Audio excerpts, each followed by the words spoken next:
지난 시간에 우리가 변화산 사건에 대해서 살펴봤습니다. 지금까지 그 마태복음의 흐름을 좀 다시 한번 이해해 보시기 바랍니다. 마태복음에서 있어서 예수님의 사역의 절정은 어디였는가 하면 오병이어 사건입니다. 그리고 칠병이어 사건이 그 절정이라고 할 수 있습니다. 그때까지의 예수님의 사역은 어떤 것이었는가 하면 회당에서 가르치시고 천국 복음을 전파하시고 그리고 모든 병든 자와 약한 자들을 고치시는 일을 하셨습니다. 그것이 사역이었습니다. 그런데 가이사랴 빌립보에서 예수님의 두 번째 사역이 시작되었다 그렇게 말씀을 합니다. 그 내용이 어떤 건가 하면 예루살렘에 가셔서 장로들과 대제사장들과 서기관으로부터 고난을 받으시고 죽임을 당하시고 그리고 제3일에 다시 살아나는 것, 그것이 예수님의 사역입니다. 이제 그 일이 시작이 되고 그 시작점이 어딘가 하면 변화산입니다. 예수님께서 변화산에서 너무 놀라운 찬란한 영광의 모습을 가지고 있는 변형의 모습을 사람들에게, 제자들에게 보여주십니다. 그때 누구랑 같이 있었는가 하면 모세와 엘리야도 같이 있었는데 무슨 얘기를 하셨습니까? 예루살렘에서 별세할 일에 대해서 말씀을 하셨습니다. 그리고 그때 하늘로부터 놀라운 음성이 들리기 시작하는데 이는 내 사랑하는 아들이요 내 기뻐하는 자라 너희는 그의 말을 들으라 하는 하나님의 음성이 들리기 시작했습니다. 오늘 살펴볼 내용은 그 변화산에서 이제 제자들과 예수님이 내려올 때 그 내려오는 도중에 일어났던 사건입니다. 예수님께서 뭐라고 말씀을 하시는가 하면 그 세 명의 제자들에게 함구령을 내리십니다. 베드로, 야고보, 요한인데 너희는 내가 다시 부활할 때까지 그 얘기를 아무에게도 하지 말라 하는 함구령을 말씀하십니다. 그 본문을 보도록 하겠습니다. 마태복음 17장 9절부터 13절까지 말씀입니다. 그들이 산에서 내려올 때 예수께서 명하여 이르시되 인자가 죽은 자 가운데서 살아나기 전에는 본 것을 아무에게도 이르지 말라 하시니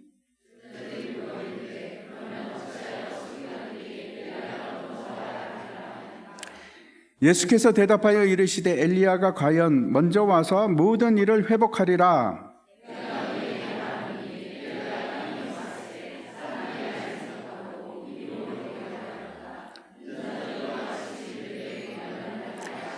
같이 읽겠습니다. 그제서야 제자들이 예수께서 말씀하신 것이 세례 요한인 줄을 깨달으니라. 아멘. 우리는 우리 인생이 성공적인 인생이 되기를, 그런 삶이 되기를 원합니다. 그렇지 않으신 분 아무도 없으시죠? 그러면 성공적인 삶을 산다고 한다면, 그걸 위해서 살아간다면 일단은 성공이 뭔지, 실패가 뭔지 우리가 명확하게 규정할 필요가 있을 것 같습니다. 여러분은 어떤 것이 성공이고 어떤 것이 실패라고 규정을 하십니까? 기준이 뭡니까? 우리는 지금 어떤 것이 성공이라고 생각하고 살아가고 있을까요? 성공이라는 것은 원래는 어떤 것인가 하면 뜻하는 바, 목적하는 바를 이루는 것, 이루성자지 않습니까? 이루는 것, 그게 성공입니다.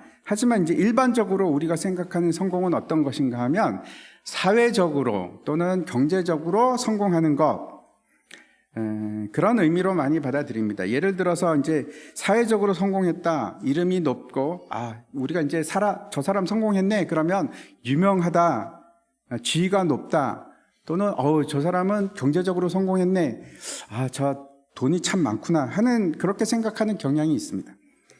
물론 원하는 것이 돈을 많이 버는 것이다. 그러면 돈을 많이 벌면 성공한 거겠죠.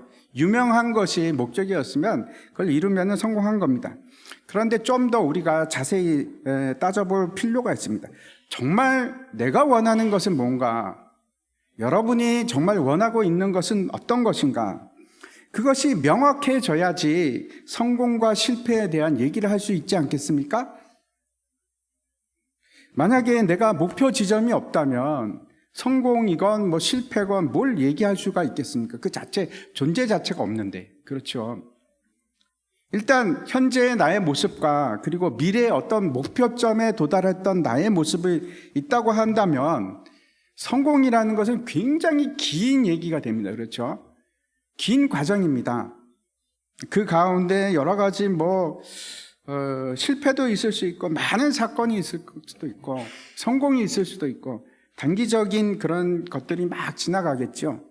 그리고 결국 성공하는 겁니다. 계속적인 그 가는 여정을 얘기하는 것이 아닙니다. 성공이라는 것은 가는 여정을 얘기하는 것이 아니고 목적지에 도달을 했는가 안 했는가, 그것이 성공과 실패를 가름하는 기준이 되겠죠. 예를 들어서 이제 대학 입시가 있는데 금년에 실패했어, 또는 나는 원하는 대학에 들어갔어 라고 말할 수 있습니다. 그런데 그게 우리 인생의 성공이다, 우리 인생의 실패다, 그렇게 규정할 수 있습니까? 아니요, 전혀 그렇지 않습니다. 왜 그렇습니까? 아직 끝이 안 났으니까. 가는 도중이니까. 성공과 실패를 얘기한다는 것은 좀 우스운 얘기가 될 수 있습니다. 우리의 인생의 성공과 실패는 지금 현재에 달려 있는 것이 아닙니다. 미래에 있습니다. 미래의 마지막 종착점이 어딘가, 거기에 우리의 성공과 실패가 달려 있습니다. 그 일을 하기 위해서 그렇죠. 그 가운데 무수히 많은 문제들이 있고 그걸 해결하는 과정들이 있고 지나가는 연속적인 상황이 우리에게 펼쳐집니다. 지금 실패를 할 수 있습니다. 그래도 아직 게임이 끝난 것은 아닙니다. 야구 게임에서는 9회 말이 돼야지, 그래야지 끝이 나는 겁니다.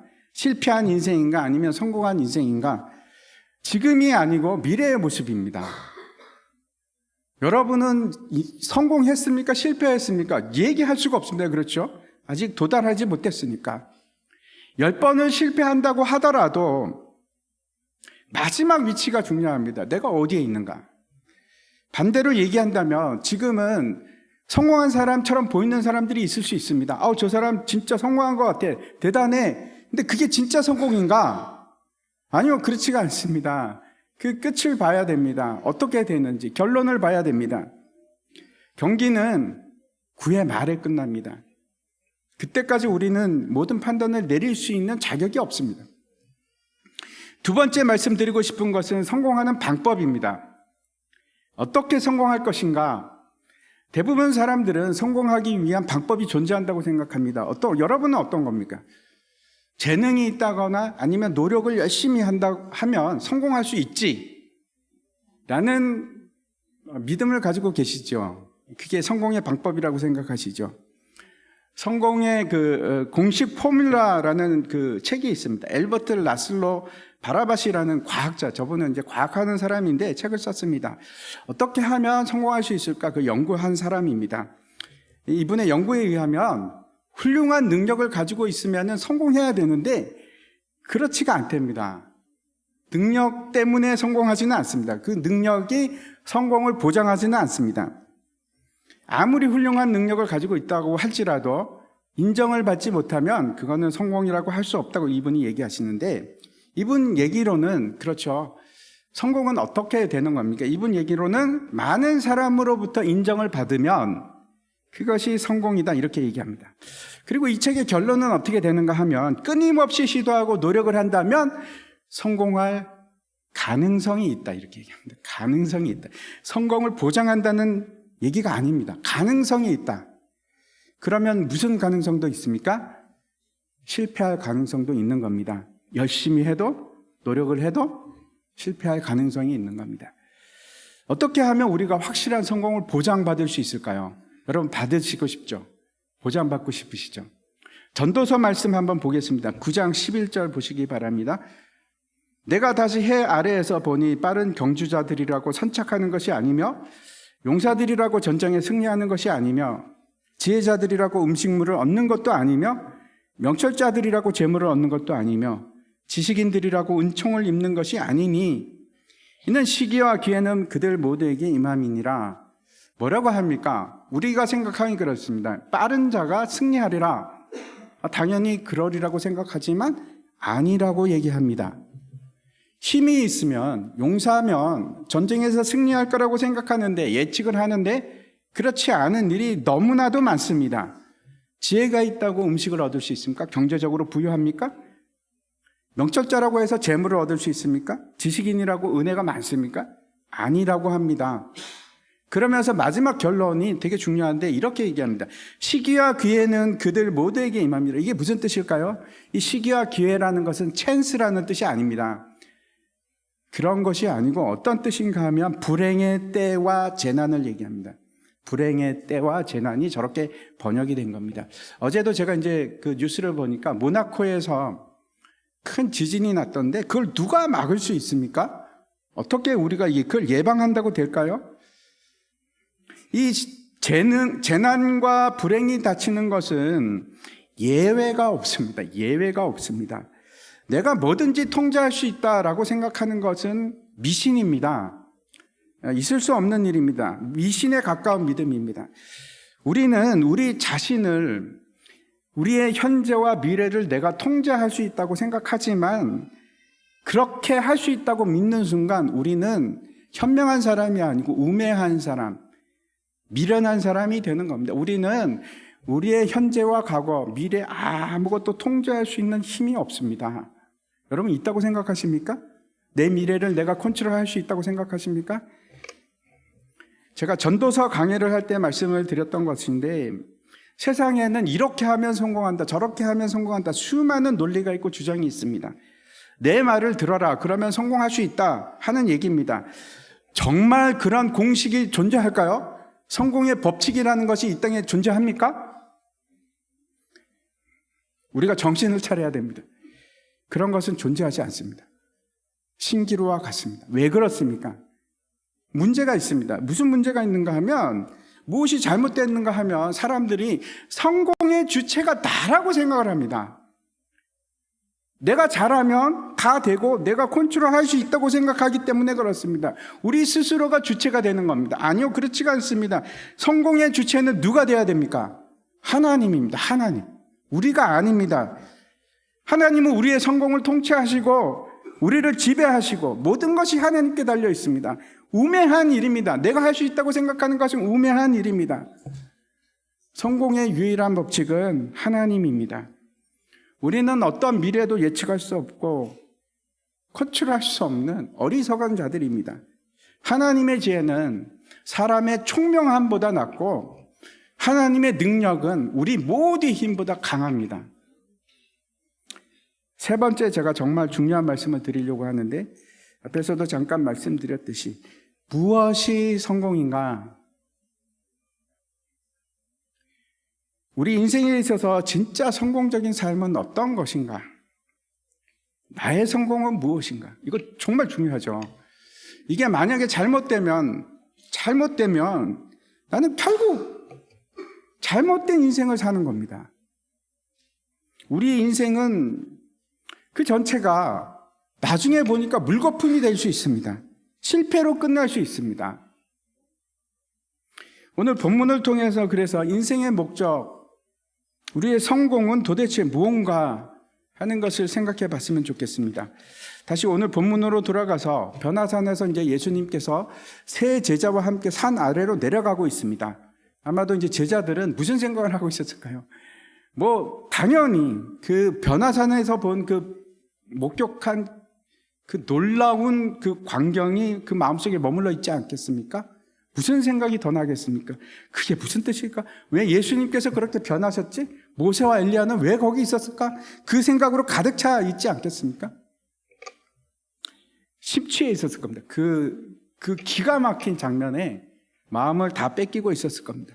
근데 예수님께서 내려오시면서 아주 뜻밖의 말씀을 하십니다. 9절입니다. 오늘 본문 9절인데 저희가 산에서 내려올 때 예수께서 명하여 이르시되 인자가 죽은 자 가운데서 살아나기 전에는 본 것을 아무에게도 이르지 말라 하시니 예수님께서 느닷없이 말씀을 하시는데 이런 말씀을 하십니다. 내가 부활하기 전에는 너희가 본 것을 아무에게도 이야기하지 말라. 이렇게 얘기하시는 겁니다.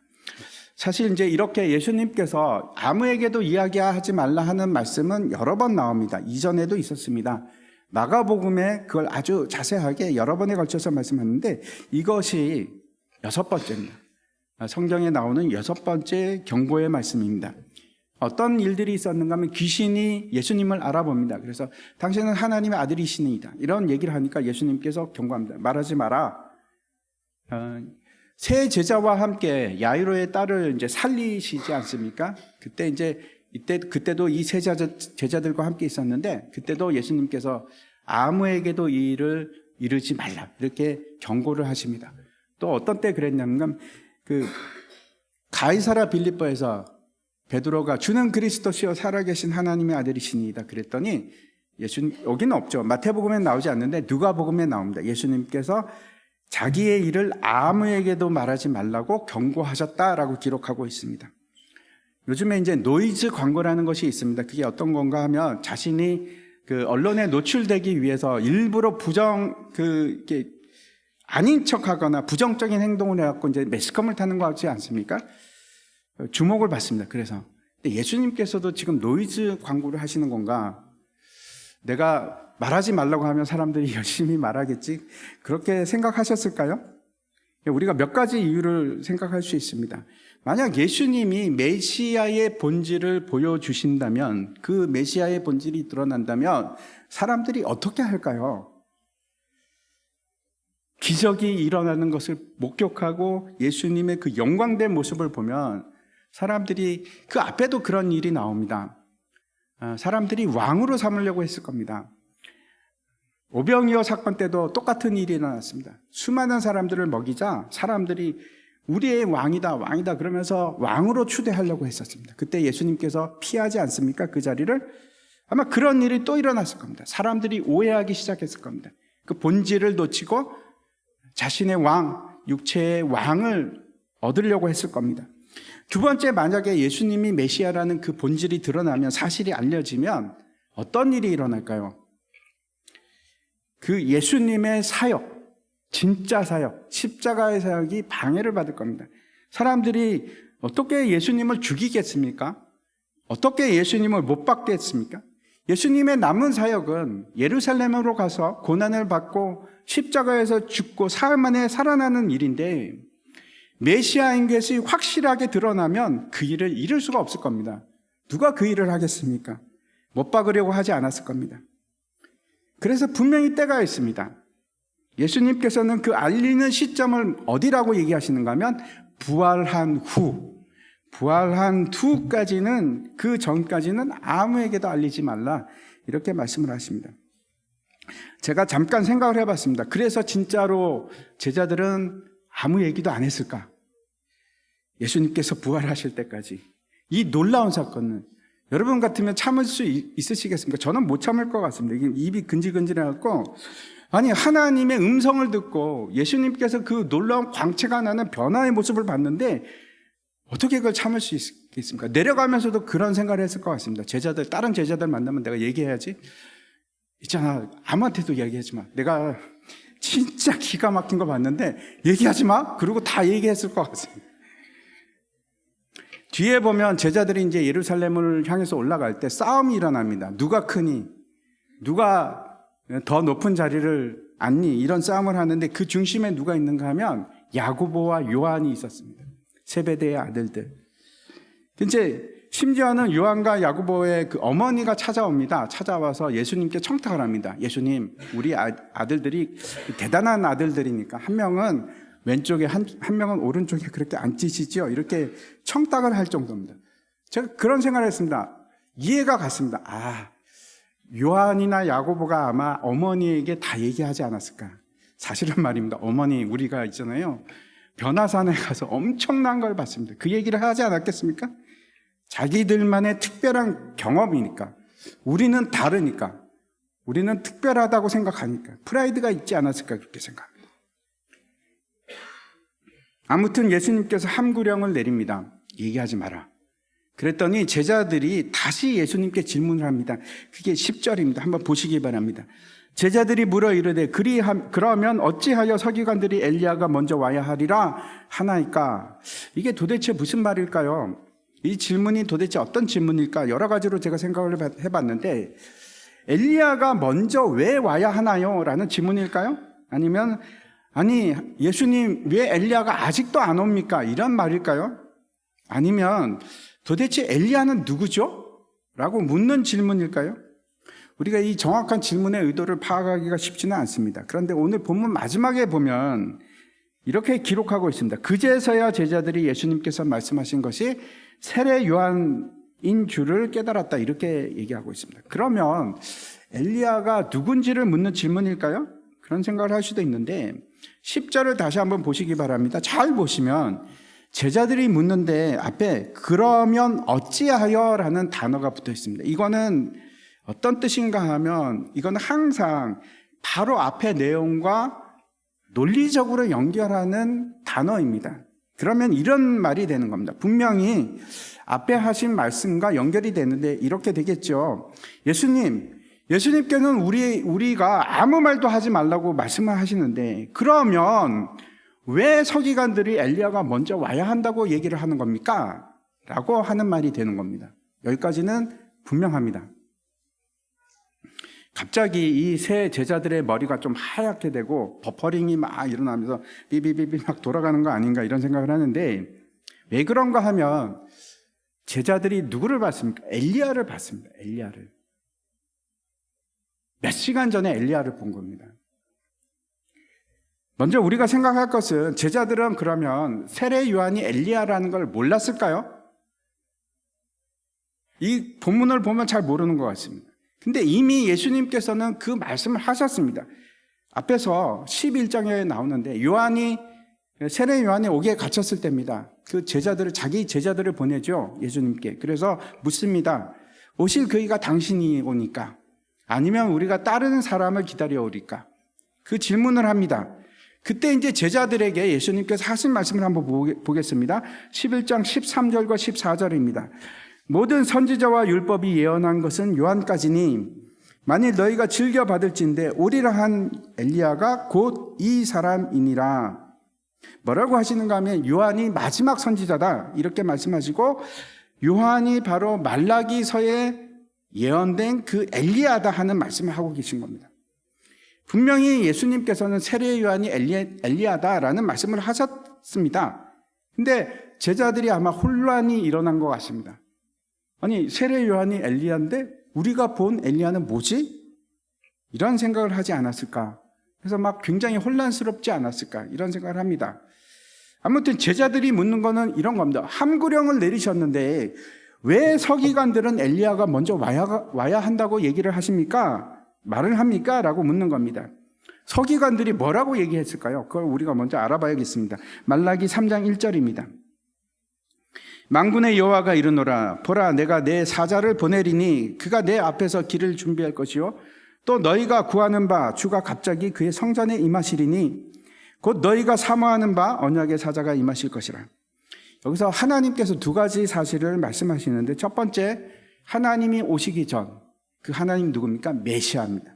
메시아가 오시기 전에 사자를 보낼 것이다.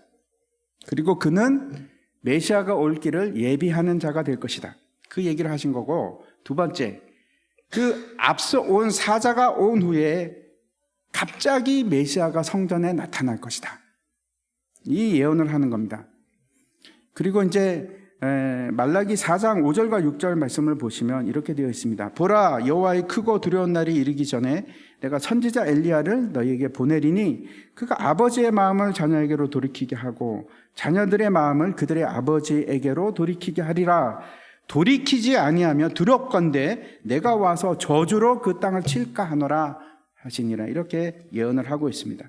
엘리야가 와서 해야 될 사명에 대해서 말씀하고 있는데 그게 어떤 겁니까? 메시아의 길을 예비하는 자입니다. 근데 그 예비하는 사역이 어떤 건가? 뭐라고 합니까?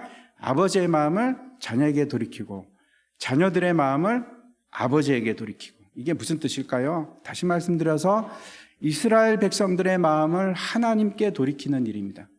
하나님께로 돌이키는 일. 그걸 뭐라고 합니까? 회개입니다. 회개. 세례 요한이 했던 일을 한번 생각해 보시기 바랍니다. 그가 예수님을 보면서 이렇게 얘기합니다. 보라, 세상 죄를 지고 가는 하나님의 어린 양이로다. 그러면서 회개하라, 천국이 가까이 왔느니라.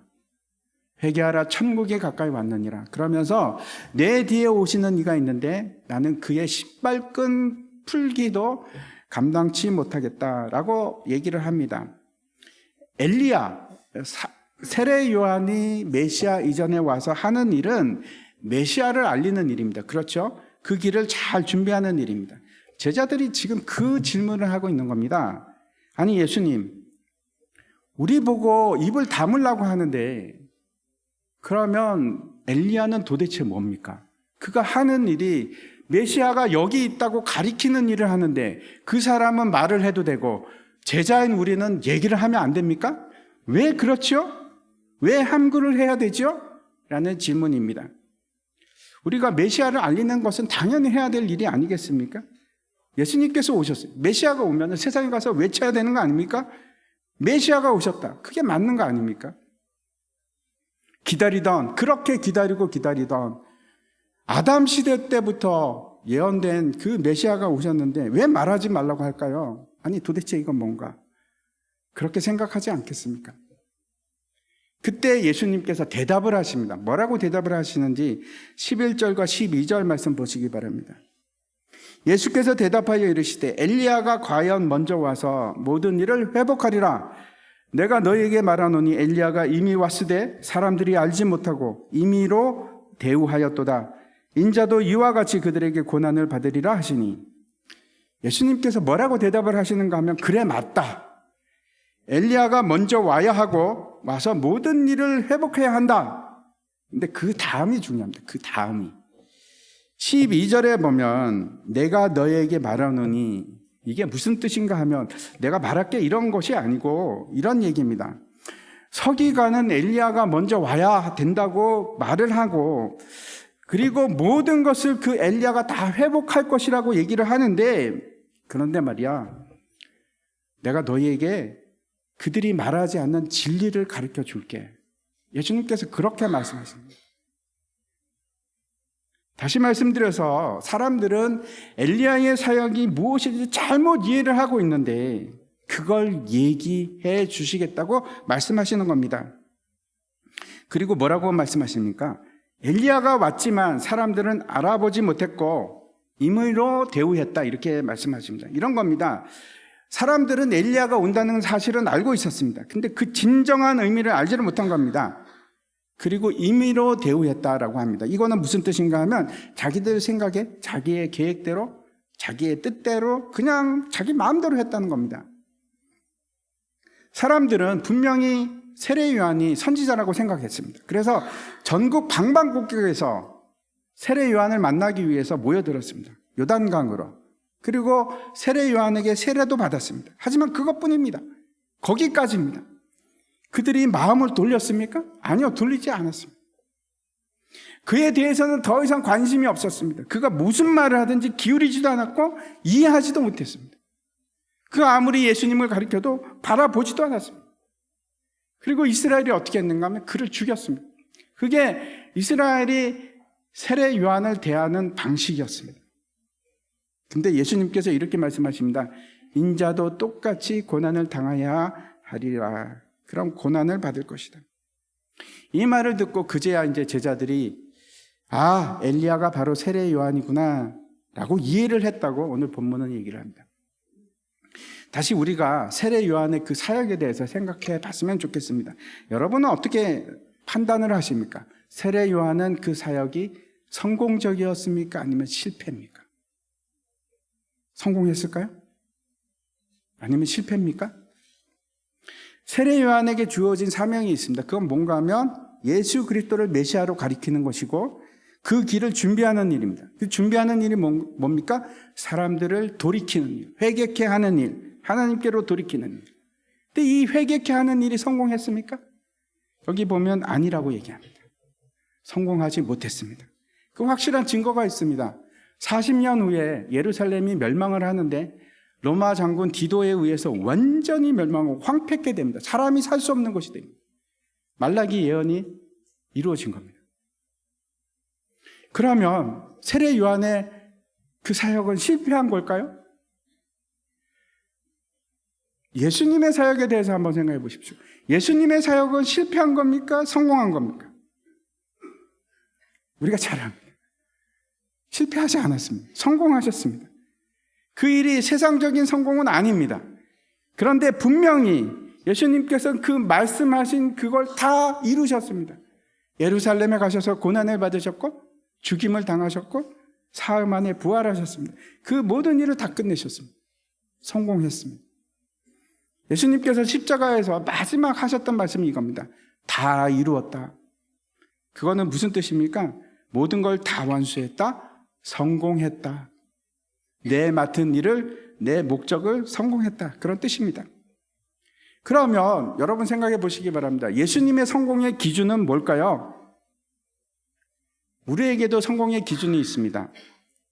사람들의 인정을 받는 겁니다. 그리고 좋은 결과가 있어야 됩니다. 입시에 떨어졌는데 그걸 누가 성공이라고 얘기하는 사람이 있을까요? 나는 성공했어. 입시에 떨어졌는데 야호! 성공했어. 이런 사람이 있습니까? 쉽지 않습니다. 손흥민 선수, 우리 이렇게 생각합니다. 엄청난 성공을 한 사람, 엄청난 대박 성공이라고 생각하지 않습니까? 사람들이 환호를 보내고 엄청난 많은 돈을 벌고 모두가 부러워하는 위치까지 올라간 사람, 그게 우리가 성공이라고 생각합니다. 제가 이전에 이제 들은 얘기입니다. 지금은 이제 죽었죠. 애플 창업자 스티브 잡스가 한 대학의 졸업식에서 연설한 연설을 제가 들은 적이 있습니다. 그게 아직도 기억이 남습니다. 그때 무슨 말을 했는가 하면, 성공한 얘기를 합니다. 어떤 성공일까요? 자신이 대학을 중퇴한 것이 성공이라고 얘기를 합니다. 가장 큰 성공 중에 하나가 자기가 대학을 중퇴한 것이라고 얘기를 하는 겁니다. 아니, 그게 어떻게 성공이 될 수 있을까요? 만약에 그가 중퇴하지 못했다면 되게 힘든 생활을 했습니다. 스티브 잡스가. 근데 이제 학업을 중단하고 유일하게 공짜로 들을 수 있는 과목이 하나 있었다고 합니다. 그게 이제 캘리그라피, 글씨 쓰는 수업인데 다른 건 다 돈을 내야지만 들을 수 있는데 그거는 돈 안 내고도 들을 수 있었다고 합니다. 그래서 그걸 열심히 들었답니다. 스티브 잡스가. 근데 거기서 뭘 배웠는가 하면 정말 심플하고 아름다운 디자인을 배웠답니다. 그게 어디까지 영향을 미치냐면 나중에 그가 매킨토시 컴퓨터를 만들고 아이폰을 만들 때 심플하고 아름다운 디자인, 그 디자인의 철학을 그때 배웠답니다. 그래서 그가 얘기하는 것이 대학에서 중퇴한 것이 자신에게는 성공이었다 이렇게 얘기를 합니다. 세례 요한은 성공한 삶을 살았을까요? 그럴까요? 세상 사람들의 눈에는 그가 옥에 갇히고 헤롯으로부터 목배임을 당하고 분명히 세상 사람의 눈에는 실패한 인생입니다.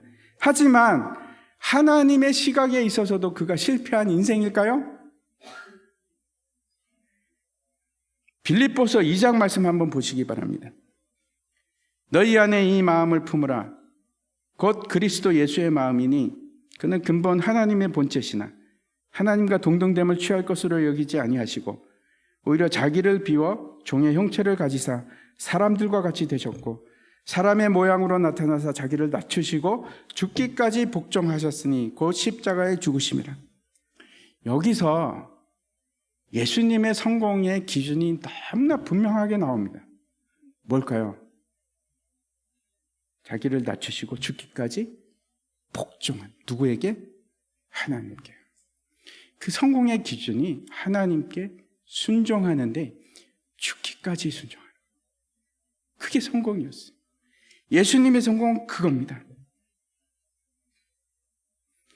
그때 하나님께서 어떻게 하시는지 그 다음 구절에 계속 나옵니다. 2장 9절부터 제가 읽겠습니다. 이러므로 하나님이 그를 지극히 높여 모든 이름 위에 뛰어난 이름을 주사 하늘에 있는 자들과 땅에 있는 자들과 땅 아래에 있는 자들로 모든 무릎을 예수의 이름에 꿇게 하시고 모든 입으로 예수 그리스도를 주라 시인하여 하나님 아버지께 영광을 돌리게 하셨느니라.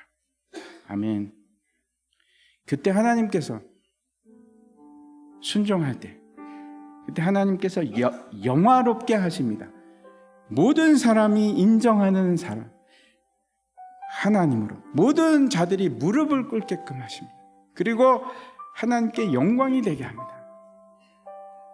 이것이 마지막 순간에 있는 진짜 성공입니다. 이게 성공입니다. 제가 이제 말씀을 마치려고 합니다. 우리에게 있어서 무엇이 성공인지 다시 한번 생각해 보시기 바랍니다.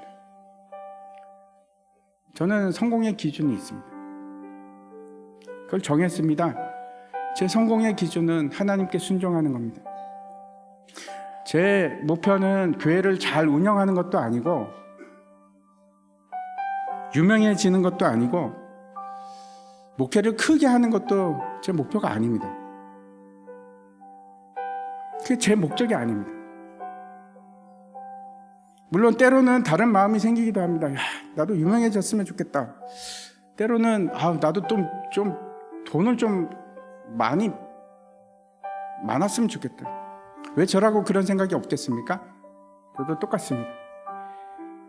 근데 그때마다 다시 정신을 차리려고 생각합니다. 야, 정민아, 정신 차려. 그거 아니잖아. 네 목적은 그게 아니잖아.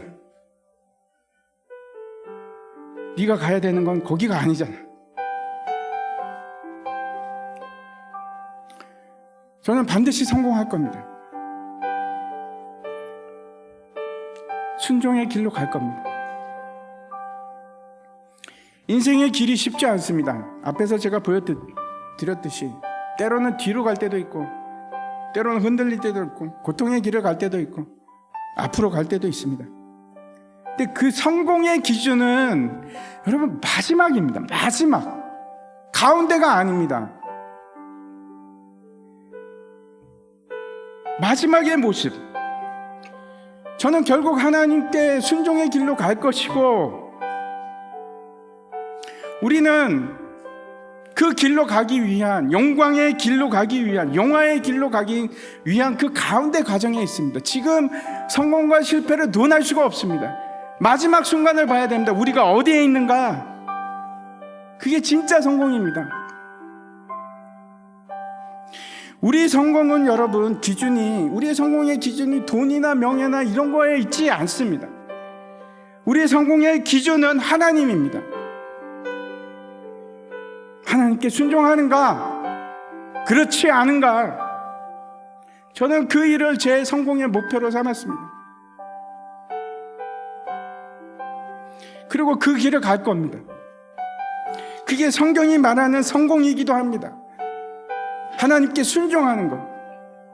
모든 것의 성공의 기준입니다. 세상이 인정하지 않아도 괜찮습니다. 세상이 조롱해도 괜찮고 그 일의 마지막 판단은 사람이 하는 것이 아니고 누가 합니까? 하나님께서 합니다. 하나님의 보좌 앞에 우리가 설 거고 그때 판단하십니다. 착하고 충성된 종아, 네가 수고하였구나. 제가 말씀드리는 것은 그래서 돈 벌지 말라는 얘기도 아니고 유명해지지 말라는 말도 아닙니다. 돈 벌어서 안 된다는 얘기가 아닙니다. 할 수 있으면 그렇게 하십시오. 돈 많이 버시고 유명해지시고 그게 나쁘다고 얘기하는 것이 아닙니다. 근데 그게 여러분의 성공의 기준이 돼서는 안 됩니다. 그거는 성공의 기준이 될 수가 없습니다. 그러면 망하는 겁니다. 엉뚱한 길로 가는 겁니다. 저는 여러분이 다 유명해지고 훌륭해지고 돈도 많이 벌고 그러기를 진짜로 원합니다. 하지만 그게 목적이 아닙니다. 우리의 목적은 하나님 앞에 서는 겁니다.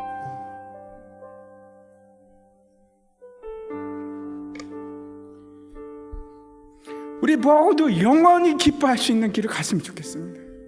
영원히, 순간이 아니고 우리 가운데를 보지 맙시다.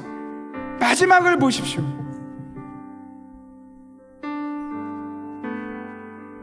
그런 것들은 우리 삶의 목적이 될 수가 없습니다. 예수님께서는 우리를 순종하기를 원하십니다. 뭐라고 말씀하십니까? 자기를 부인하고 자기 십자가를 지고 나를 따르라. 그 일에 순종하라. 그게 성공이라고. 그게 진짜 성공이라고. 끊임없이 성경은 우리에게 그렇게 말씀을 하십니다. 그 길을 가라고. 남들이 조롱하던 비난을 하던 멍청하다고 생각을 하던 상관이 없습니다. 우리가 바라보는 것은 가운데가 아닙니다. 가운데가 아닙니다. 마지막. 때로는 그 길이 거꾸로 가는 길처럼 보일 때도 있고, 이건 영 아닌데, 이거 아닌 것 같아 라는 생각이 들 수도 있습니다. 하지만 그 길이 성공의 길입니다. 진짜 성공은 거기에 있어요. 흔들리지 마시고, 절대로 흔들리지 마시고 그 길로 가십시오. 그게 십자가의 길입니다. 다 함께 일어나셔서 함께 찬양하도록 하겠습니다.